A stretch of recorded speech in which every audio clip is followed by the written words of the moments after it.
Very good evening बच्चों। फिर से हम जो है नए एपिसोड के साथ लाइट के रिफ्लेक्शन और रिफ्रैक्शन को आगे पढ़ेंगे।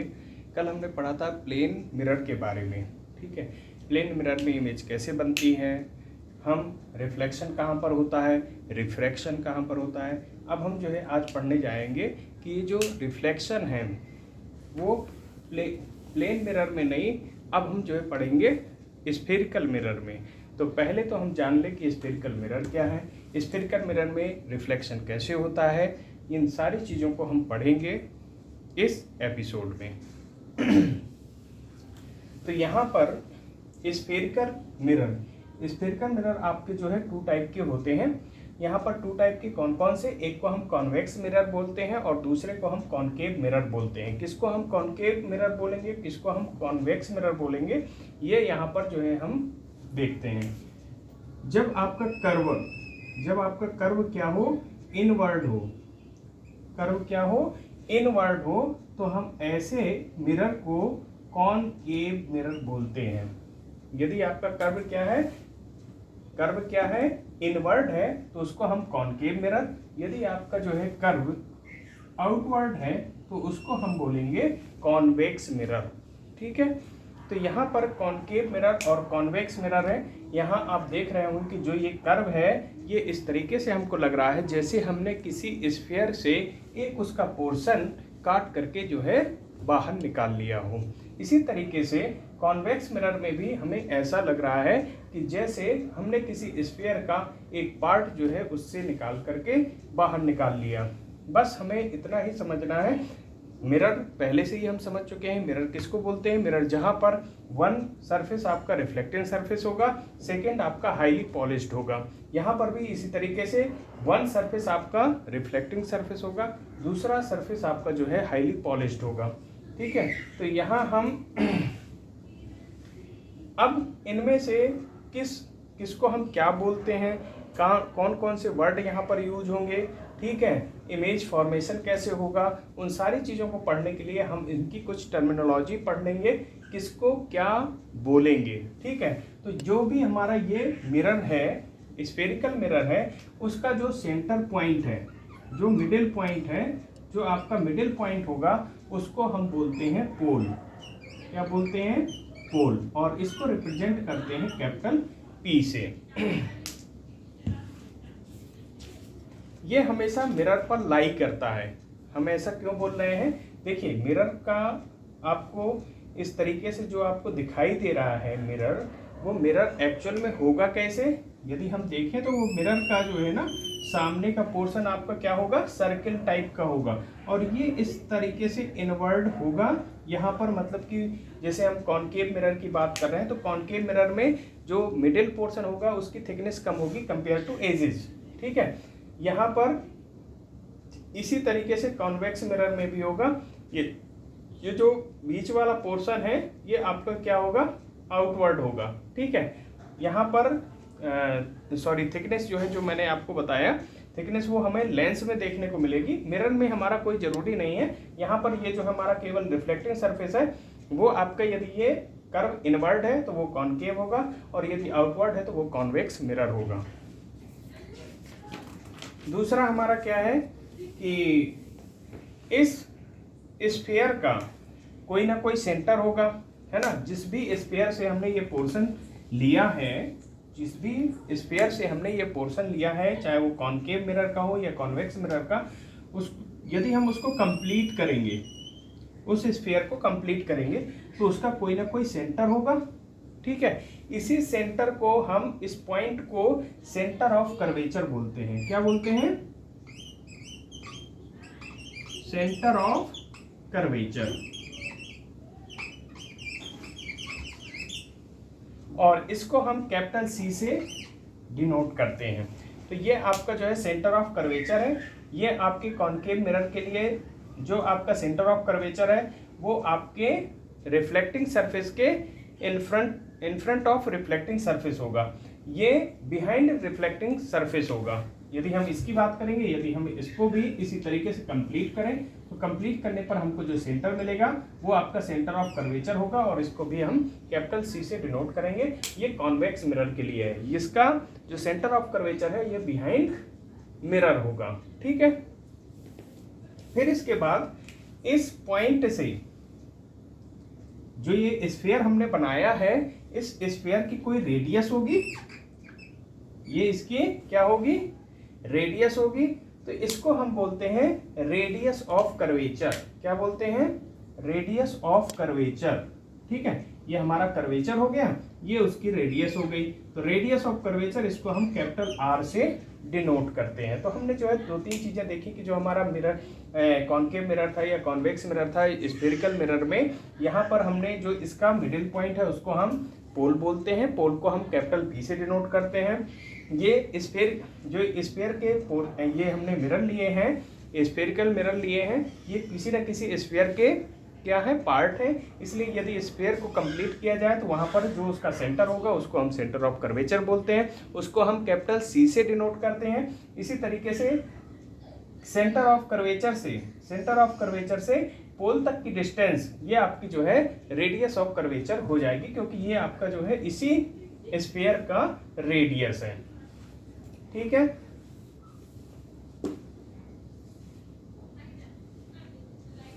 और दूसरी बात क्या है कि यही हमारा, यदि हम देखें तो यदि सेंटर ऑफ कर्वेचर और पोल को मिलाते हुए हम एक लाइन ड्रॉ करें, इस पोल और सेंटर ऑफ कर्वेचर से मिलती हुई एक लाइन हम मिलाते हुए, दोनों ही पॉइंट को मिलाते हुए यदि हम एक लाइन ड्रॉ करें तो इसी को हम बोलते हैं प्रिंसिपल एक्सिस। क्या बोलते हैं, प्रिंसिपल एक्सिस।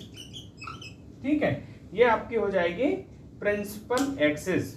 ठीक है, तो प्रिंसिपल एक्सिस ये आपके कॉनकेव मिरर के लिए। इसी तरीके से यहाँ पर इसके पोल और सेंटर ऑफ कर्वेचर को यदि आप मिलाते हुए एक स्ट्रेट लाइन ड्रॉ करेंगे तो वो आपके कॉन्वेक्स लेंस के लिए भी प्रिंसिपल एक्सिस हो जाएगा। अब हम एक एक्टिविटी करके हम इसका फोकस भी निकाल सकते हैं। ठीक है, इसका फोकस कहाँ पर है, इसका फोकस कहाँ पर है, तो फोकस क्या होता है वो चीज हम जो है यहाँ पर पढ़ेंगे कि फोकस क्या है। कि यदि हम एक एक्टिविटी करके, जो आपकी बुक में ऑलरेडी दी गई है कि एक एक्टिविटी हम क्या करते हैं कि हमने एक जो है कॉनकेव मिरर लिया, कॉनकेव मिरर लेने के बाद हमने उसको सन के साइड उसका रिफ्लेक्टिंग सरफेस रखा और एक पेपर लिया, और उस पेपर में हम जो सन से रे आ रही है उसको जो है एक पॉइंट पर कंसंट्रेट करने की कोशिश करते हैं, सेंट्रलाइज करने की कोशिश करते हैं। सारी की सारी जो उसकी रे है उसको वन पॉइंट में मिलाने की कोशिश करते हैं। वो कैसे हमें पता चलेगा, हम कोई जो है उसको खींच करके लेकर के नहीं जाएंगे रे को। हम यहाँ पर जो है क्या देखते हैं कि जो हमारा पेज मैंने लिया है या पेपर लिया है, उस पेपर में मैं देखूंगा कि एक ब्राइट स्पॉट कहाँ पर मुझे दिखाई देता है, कहाँ पर मुझे मिलता है। जहां पर भी मुझे एक ब्राइट स्पॉट देखने को मिलेगा वहां से उस पॉइंट से और पोल तक की जो डिस्टेंस है उसको हम बोलेंगे फोकल लेंथ, और जो वो ब्राइट पॉइंट हमको मिला है वही है उस मिरर का प्रिंसिपल फोकस। ठीक है, तो जो भी जिस पॉइंट पर सन से आने वाली रे रिफ्लेक्ट होकर के, जो भी हमारी सन से आने वाली रे है रिफ्लेक्टिंग सरफेस से रिफ्लेक्ट होकर के जिस पॉइंट पर जाकर के सारी की सारी रे सिंगल पॉइंट पर जाकर के मिलती है, वही उस मिरर का फोकस होता है। ठीक है, तो इस तरीके से हम फोकस को फाइंड आउट कर सकते हैं। फोकस को हम कैपिटल एफ से डिनोट करते हैं, और कैपिटल एफ और पोल के बीच की जो डिस्टेंस होती है उसको हम फोकल लेंथ बोलते हैं, उसको हम स्मॉल एफ से डिनोट करते हैं। ठीक है, तो जो हमारा कॉनकेव मिरर है, कॉनकेव मिरर में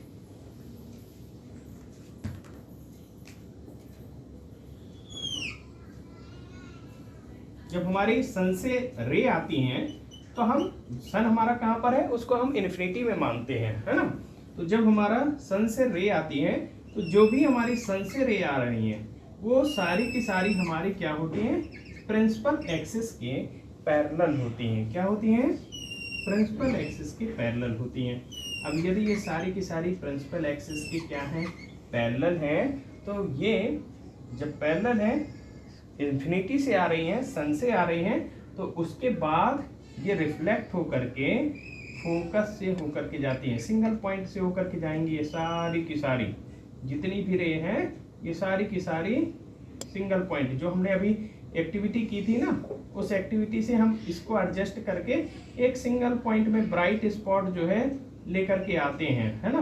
तो ब्राइट स्पॉट क्यों मिला, क्योंकि हमको पता है कि ये सारी पैरेलल आ रही हैं, और पैरेलल आ रही हैं तो किसी सिंगल पॉइंट पर ये क्या करेंगी, मिलेंगी जा करके, ठीक है। और उसी को हम क्या बोलते हैं, फोकस बोलते हैं, प्रिंसिपल फोकस बोलते हैं। ये आपका हो गया कॉनकेव मिरर का प्रिंसिपल फोकस। इसी तरीके से हम यहाँ पर जो है कॉन्वेक्स मिरर के लिए भी देख सकते हैं। कॉन्वेक्स मिरर के लिए क्या होगा, ये इसका जो है प्रिंसिपल एक्सिस हो जाएगा। प्रिंसिपल एक्सिस के पैरेलल रे रिफ्लेक्टिंग सरफेस पर फॉल करती हैं, और फॉल करने के बाद क्या होगा, ये इस तरीके से रिफ्लेक्ट होकर के जाती हैं।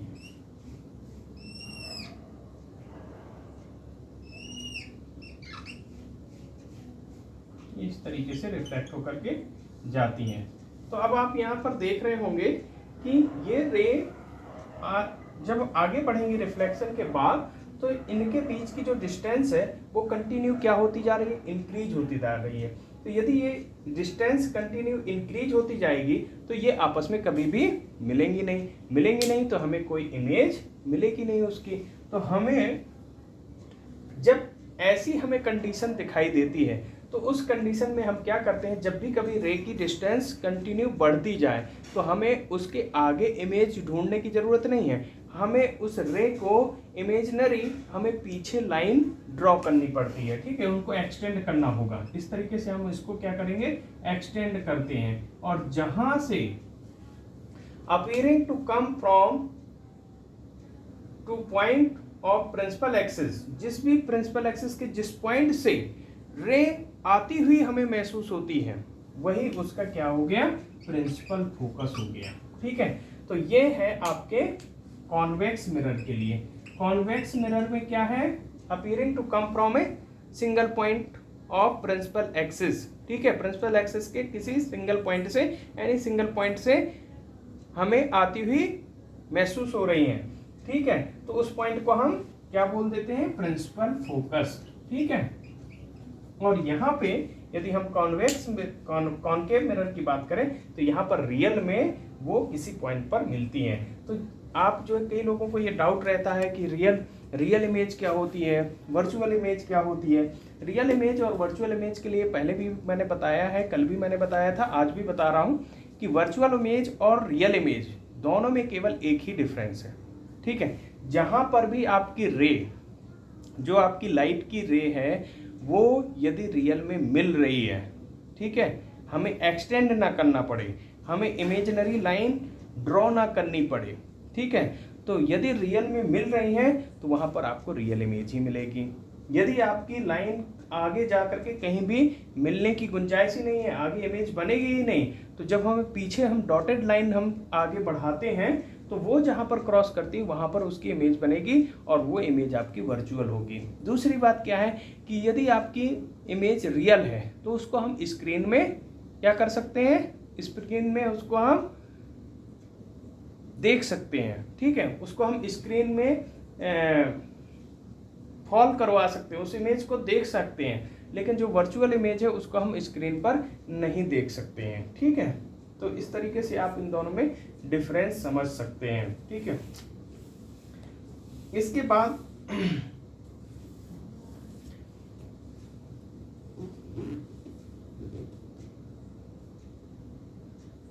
अब इसके बाद जो है, देखिए, जो हमने मिरर लिया है, जो भी हम मिरर लेंगे, यहाँ पर स्फीयर का हमने एक कोई पार्ट लिया है, तो स्फीयर का जब हमने पार्ट लिया है तो सामने से जो इसका देखने का हमारा तरीका होगा वो इस तरीके से रहेगा। ये जो है, जो इसका आउटलाइन होगा ना सामने से मिरर, जब हम मिरर को देखेंगे सामने हमारा मिरर, एक तो ये प्लेन है ना, और या तो हमारा क्या होगा, हमारा प्लेन, या तो हमारा क्या होगा, स्फेरिकल मिरर होगा। तो स्फेरिकल मिरर ये नहीं है कि हमने कोई एक सिंगल लाइन इस तरीके से ड्रॉ कर दी है, ये हमारा स्फेरिकल मिरर हो गया, नहीं, वो भी देखने में क्या होगा, यदि सामने से उसको देखा जाएगा तो वो सर्किल के फॉर्म में होगा। कैसा होगा, सर्किल के फॉर्म में, चाहे वो आपका कॉनकेव हो चाहे वो आपका कॉन्वेक्स हो, सामने से आप जब देखेंगे तो वो आपका क्या होगा, क्या होगा, सर्कुलर फॉर्म में आपको दिखाई, जो इसका आउटलाइन है वो आपका सर्कुलर दिखाई देगा। ठीक है, अब सर्कुलर दिखाई देगा, ये यदि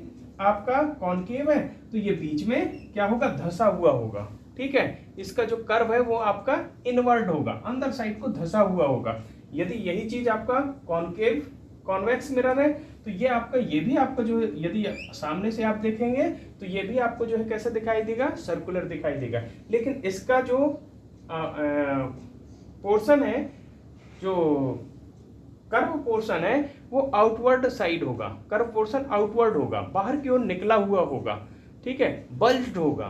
ठीक है, बल्ब टाइप का, जैसे आगे बल्ज होता है वो इस तरीके से फूला हुआ आगे होगा, ये अंदर से पिचका हुआ होगा, अंदर से घुसा हुआ होगा। बस यही दोनों में डिफरेंस है, बाकी सामने से देखने में दोनों के दोनों आपको सर्किल टाइप के ही समझ में आएंगे। ठीक है, तो अब इस सर्किल का जो भी डायमीटर है, क्या है, डायमीटर है, उसी को हम बोलते हैं अपर्चर। क्या बोलते हैं, अपर्चर। ठीक है, चाहे वो आपका कॉनकेव मिरर के लिए हो चाहे वो आपका कॉन्वेक्स मिरर के लिए हो, दोनों में ही जो इसका डायमीटर है, जो सामने से दिखने वाला हमारा सर्कुलर आउटलाइन है, उस सर्कुलर आउटलाइन का जो भी डायमीटर होगा वही आपका अपर्चर होगा। यहां पर यदि हम देखें इस तरीके से, यदि यहां देख रहे हैं तो ये आपका अपर्चर होगा, ये आपका अपर्चर होगा। ठीक है, और इसको हम यहां पर यदि आप कोई पॉइंट दे दें, जैसे बुक में दिया रहता है ना, ये आपका एम है, ये आपका एन है, ये आपका अपर्चर हो गया, तो हम अपर्चर को एम एन से डिनोट कर सकते हैं, रिप्रेजेंट कर सकते हैं। यहां पर जितने भी हम मिरर पढ़ रहे हैं वो आपको मैं बता दूं कि हम जो स्फेरिकल मिरर पढ़ रहे हैं वो सारे के सारे ऐसे पढ़ रहे हैं जिसमें अपर्चर है वो रेडियस ऑफ कर्वेचर से बहुत छोटे हैं। ठीक है, जो रेडियस ऑफ कर्वेचर मैंने आपको बताया था, यहाँ पर सपोज दैट ये है, ये आपका रेडियस ऑफ कर्वेचर हो गया। तो रेडियस ऑफ कर्वेचर जो है उससे ये जो इसका डायमीटर है वो आपका बहुत ही छोटा है ना। तो ऐसे हम पढ़ रहे हैं, ऐसा नहीं यहाँ पर आपको दिख रहा होगा कि नहीं ये तो जो है बड़ा टाइप का भी लग रहा है, हमें तो लग रहा है कि अपर्चर ही बड़ा है। तो ऐसा हो सकता है हमारे बनाने में कुछ मिस्टेक हो जाए, लेकिन हाँ, ये हम जितने भी यहाँ पर मिरर पढ़ रहे हैं वो ये सारे के सारे मिरर उनके लिए वहीं पर जो है ये हमारे रूल वगैरह सारे अप्लाई होंगे जिनका ये अपर्चर है वो compare to radius of curvature much smaller है। ठीक है, वहीं पर जो है ये हमारे सारे रूल अप्लाई होंगे और उनको हम समझ पाएंगे। तो रेडियस ऑफ कर्वेचर और फोकल लेंथ के बीच में डिस्टेंस क्या, रिलेशनशिप क्या होता है कि जो आपका फोकस है और ये सेंटर ऑफ कर्वेचर है और ये आपका पोल है, तो पोल और सेंटर ऑफ कर्वेचर का जो मिडिल पॉइंट है वही आपका होता है फोकस। ठीक है, ये किसके लिए है, where aperture is much smaller than radius of curvature. ठीक है, यदि आपका जो है अपर्चर रेडियस ऑफ कर्वेचर से छोटा नहीं होगा तो वहां पर ये चीजें अप्लाई नहीं होंगी। ठीक है, तो यहां पर जो आपका आर है रेडियस ऑफ कर्वेचर वो फोकल लेंथ का डबल होता है, R = 2F। ठीक है, तो इस तरीके से हमने आज के जो एपिसोड था हमारा रिफ्लेक्शन एंड रिफ्रैक्शन का, उसमें हमने स्फेरिकल मिरर के बारे में पढ़ा और स्फेरिकल मिरर में जितने भी चीज़ें हमारी जो टर्मिनोलॉजी यूज होती है, किसको हम प्रिंसिपल एक्सिस बोलते हैं, किसको हम पोल बोलते हैं, किसको हम प्रिंसिपल फोकस बोलते हैं, किसको हम सेंटर ऑफ कर्वेचर बोलते हैं, ये सारी चीज़ों को हमने पढ़ा। अब हमारा जो नेक्स्ट एपिसोड होगा उसमें हम देखेंगे इमेज फॉर्मेशन को बाय द स्फेरिकल मिरर। ठीक है, जो हमारे स्फेरिकल मिरर हैं उनसे हम जो है किस तरीके से इमेज फॉर्मेशन होती है, कहाँ पर कैसी इमेज बनेगी, इमेज की यदि ऑब्जेक्ट की पोजीशन कहाँ है तो इमेज की पोजीशन कहाँ होगी, इमेज का नेचर कैसा होगा। ठीक है, ये सारी चीज़ों को हम नेक्स्ट एपिसोड में कंप्लीट करेंगे। मुझे उम्मीद है कि आपको जो है ये क्लास बहुत ही पसंद आएगी। ठीक है, मैं भी प्रयास करता हूँ कि आप लोगों को ऐसे इस तरीके से मैं पढ़ाने की कोशिश करूँ कि आपको हर एक चीज़ जो है एक पॉइंट बाई पॉइंट एक एक चीज़ क्लियर हो सके। ठीक है, बहुत बहुत धन्यवाद। Thank you.